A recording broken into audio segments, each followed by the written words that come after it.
ரோத்தாங் பாஸுக்கு பாஸ் எடுத்தாங்க. கிட்ட வந்த பிறகு இங்கே 13 கிலோமீட்டர்ஸ் இருக்குது ரோத்தாங் பாஸ். போகிற வழியில் ஷூட்டிங் நடக்குது, அலோடு இல்லை, அதர் ஸ்டேட் வெஹிக்கிள்ஸ்லாம் அலோடு இல்லைன்னு சொல்லிவிட்டு அப்படியே நிறுத்திட்டானுங்க. ஆனால் சார்ஜ் மட்டும் பார்த்தீங்கன்னா ஃபுல் பைசா வாங்கிட்டானுங்க ரோத்தாங் பாஸ் கூட்டு வரேன்ட்டு. இங்கே கூட இருக்க டிரைவர்னு எதுவும் பேச மாட்டேங்கிறான். லாங்குவேஜ் எல்லாம் ரொம்ப கஷ்டங்க. பாருங்கள், இப்போது எவ்வளோ ஆசைப்பட்டு அங்கேருந்து வரோம், சென்னையிலேருந்து எவ்வளோ தூரம் வரோம். இங்கே பாருங்களேன், அடிவாரத்து கூட நிறுத்திட்டானுங்க. அப்புறம் இவங்க வண்டியை உள்ளே அலோ பண்ணலையா. சரி, கிட்டத்தட்ட பாருங்கள் ஒரு 200-300 பேர் இருப்பாங்க. அவன் பைசா கொடுத்து வந்துட்டு கட் பண்ணிட்டானுங்க. அப்புறம் பாவம் வாங்கி நின்ட்டானுங்க.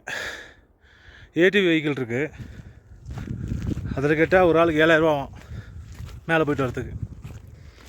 அதை நானே டிசைட் பண்ணிட்டேன். ட்ரக்கிங் போட்லாம் டிசைட் பண்ணிட்டேன். இப்போ பாருங்கள், கிட்டத்தட்ட ஒரு 5 கிலோமீட்டர் நடந்து வந்துட்டேன் நான். இப்போ வியூ பாருங்கள்.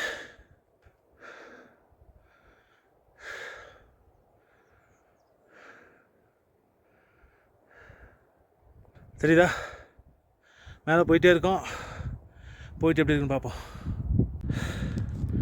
இங்கே 360 டிகிரி பாருங்கள் எப்படி இருக்குன்ட்டு. நல்லா மேலே வந்தாச்சு.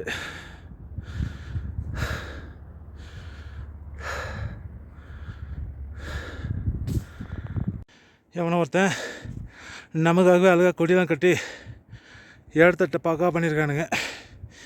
இங்கே நின்று ஒரு செல்ஃபி எடுத்துப்போம்.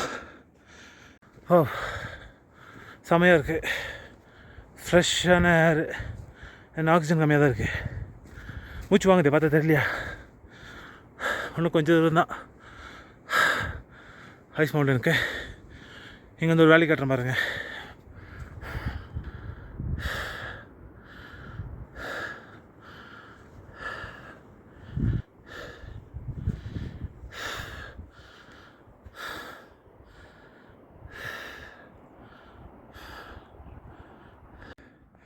இந்த இடத்த பாருங்கள், ஏதோ டேங்கர் போயிருக்கு இதில். இந்த இடத்துல மேலே ஏறுறதுக்கு ஒரு என்ட்ரி மாதிரி இந்த இடத்துல ஒரு கிளேசியர் இருக்குது. இதில் கால் வச்சு பார்ப்போம் நடக்க முடியுதான்னு. தைரியமாக போகலாமா? எஸ். ரொம்ப தூரம் நடந்து வந்தாலும் தண்ணி தாக எடுக்குது. ரியல் லைஃப் பேர் கிரில்ஸ் மாதிரி இந்த ஐஸ் தண்ணியே குடிக்க வேண்டியது தான்.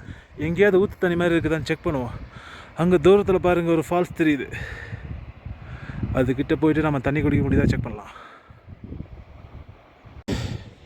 இந்த மாதிரி முன்ன பின்ன தெரியாத இடத்துல இந்த ஐஸ் மேலே நம்பி கால் வச்சு நடக்க முடியாது.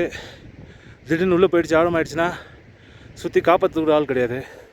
அதனால சேஃபாக ஐஸ் மேலே நடக்காமல் ஓரமாக போய் எங்கே ஜம்ப் அடிக்க முடியுதான்னு பார்ப்போம்.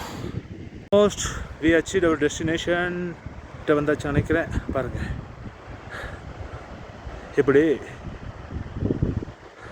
அங்கெல்லாம் தண்ணி வந்து போய் குடிச்சு பார்ப்போம். ஆனால் செம்ம தண்ணி தான் எடுக்குதுங்க. அப்பா, இது வந்து 14,000 ஃபீட் இருக்கும் போல ஹைட்டு சீ லெவலேருந்து. 100% நோ மேன்ஸ் லேண்ட். நம்மளோட ஓன் ரிஸ்கில் தான் வந்திருக்கோம். பாருங்கள், என் ஒய்ஃபு பசங்களாம் கூப்பிட்டா வரல. என் பையனுக்கு வயிறு வலி சொல்லி உட்காந்துட்டான். வந்து இந்த இடத்த செம்மையாக என்ஜாய் பண்ணியிருக்கலாம். பாருங்கள், யாருமே இல்லை. சூப்பராக இருக்குது. கிளேஷியர்லேருந்து தண்ணி உருகி வருது. வா,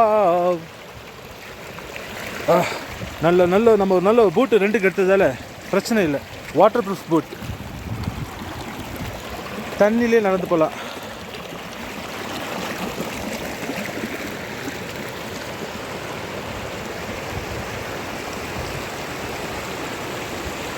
இங்கே பாருங்கள், குட்டி மினி ஃபால்ஸ். இங்கே தான் நான் தண்ணி குடிக்கலான்னு இருக்கேன். தண்ணி குடிக்கிறது எப்படி வீடியோ எடுக்க முடியுமான்னு தெரியல. ட்ரை பண்ணி பார்க்கலாம். நம்ம இப்போ கிளேஷியர் தண்ணியை குடிக்க போகிறோம். கிட்டத்தட்ட ஒரு ரொம்ப தூரம் நடந்து வந்துட்டேன். பயங்கர தண்ணி தாகும். பார்க்கலாம் எவ்வளோ சில்லு குடிச்சிட்டு சொல்கிறேன்.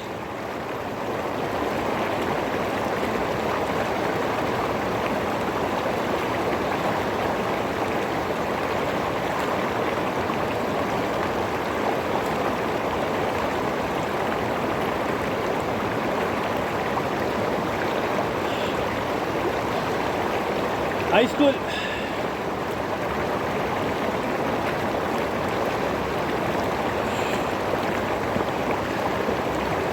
கையில் பாருங்கள் விரைச்சிக்கிச்சு.